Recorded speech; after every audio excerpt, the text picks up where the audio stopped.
And these people here are the four of us. We're all very old now. And she was a kid that I saw on the television screen. She was a 21-year-old girl in this horror somewhere in Africa, I have no idea.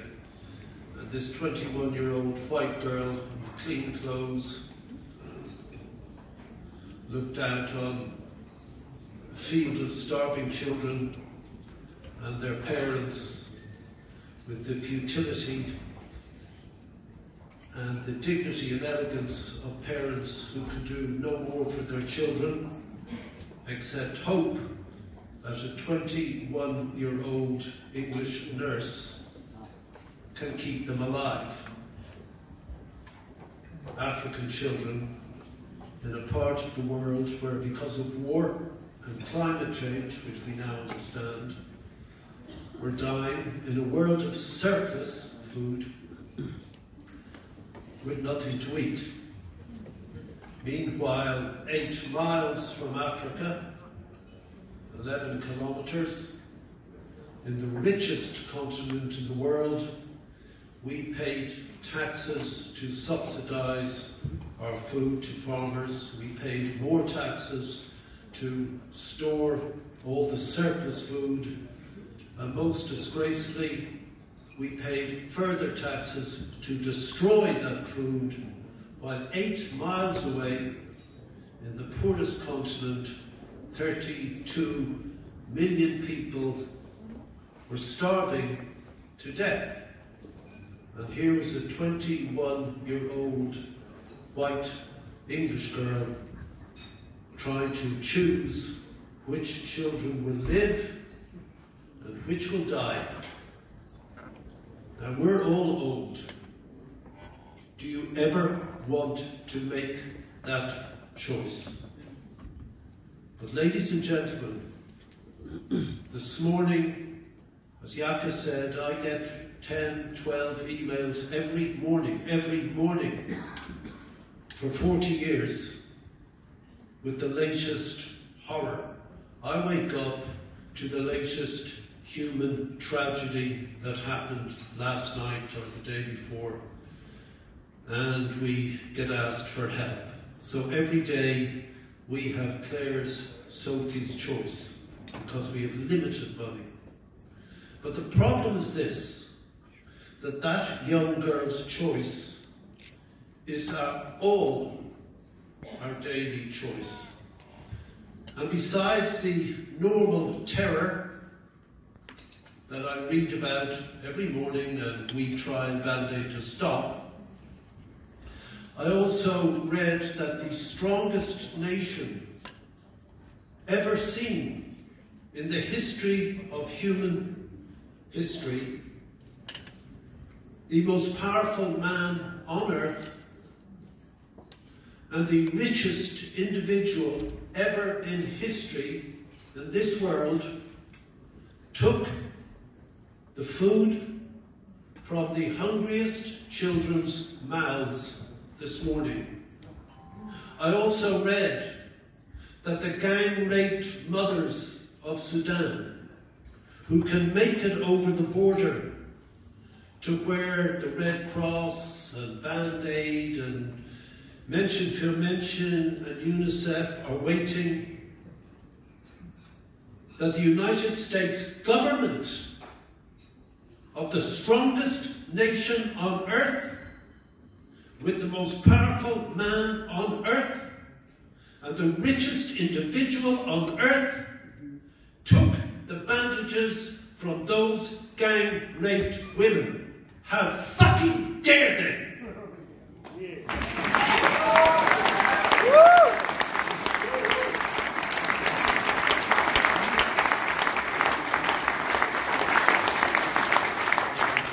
There was a survey 4 days ago in America where the people were asked how much did they believe America gave in aid. And most Americans believed it was 10 to 20% of GDP. So American GDP is around $23.5 trillion every year. So Americans believe that 10 or 20% of that goes in foreign aid, and 60% of Americans believe that it goes to corrupt places and that the money is wasted. And they were asked, why do they believe this? And they were told because they read what Elon Musk said on X. Elon Musk is a liar. Elon Musk is a liar, and he has no place in government.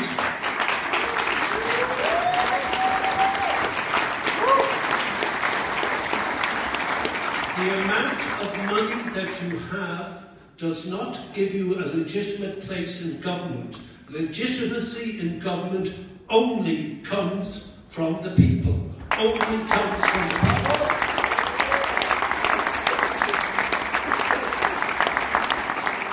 Peter Thiel, who is Elon Musk's partner and a primary funder for Google and Facebook and the others, and a major beneficiary to Trump, Peter Thiel said in 2008 that freedom, ladies and gentlemen, freedom is incompatible with democracy. Freedom is incompatible with democracy. No, Peter, fuck off.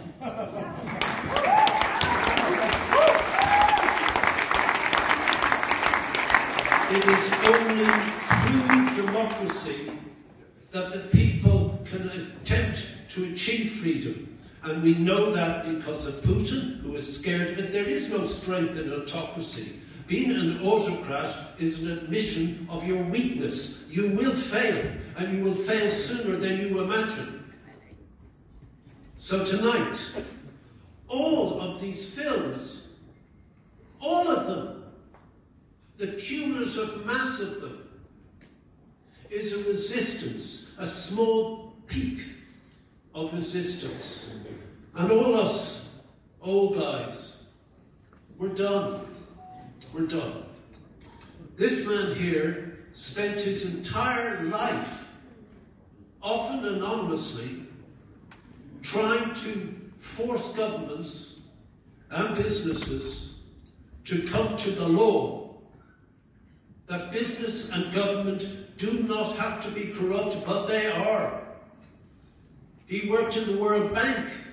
He saw it every day. And enough. He set up Transparency International, one of the great, most powerful activist movements in the world, and it has changed law. This woman, for most of her life, was in the federal government of Germany, the most influential government in Europe.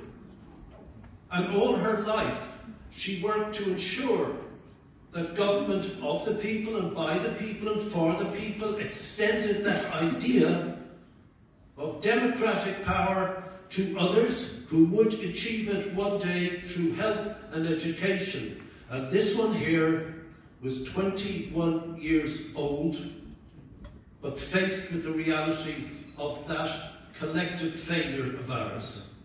Now we're old. We're old. And our generation passes on,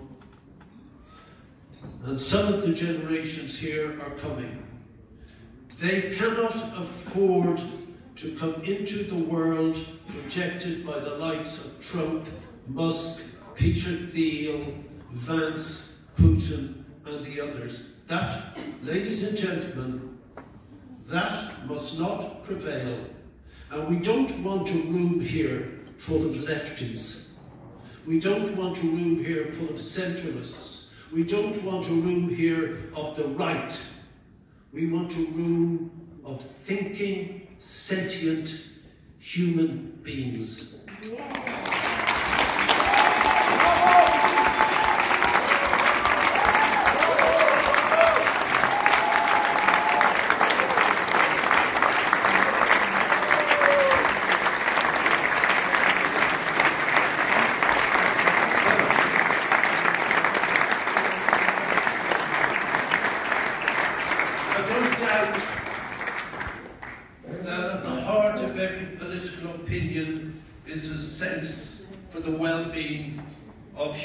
No matter how perverse that idea is.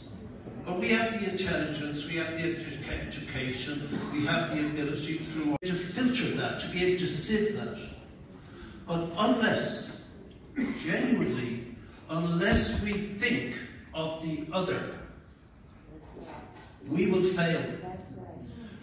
And this is terrible to say in front of these people who are heroes of mine, who I've worked with, and therefore I know what a hero is to be. All generations fail. And I look at the emails I received this morning, and I look at the television, and I don't want to look anymore, because it seems that our generation has failed more spectacularly than most. And I beg you, I urge you, not to accept what Vance says in Munich. If America chooses not to be our friends, then we reject the values they wish to impose upon us in the transactional nature of Trumpian politics. We reject it. We are 650 million in Europe. We have the power and the will, if we wish, to reject that and to throw Putin out of Ukraine and stop fucking invading Europe.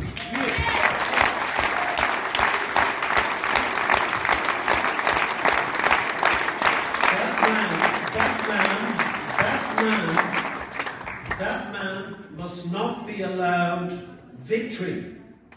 And the Trump peace treaty looks very much like victory. Not only that, the Trump peace plan means that he takes 50% of Ukraine's minerals. So we must reject that as much as we reject all the other values that comes with this orange fool. We must reject Gaza as a Trump casino. We must reject the transactional nature of power, because it is only and ever will be about the will of the people, for the people, by the people. We are Democrats. It's very hard, but we live and die for it, or we are nothing. Thank you.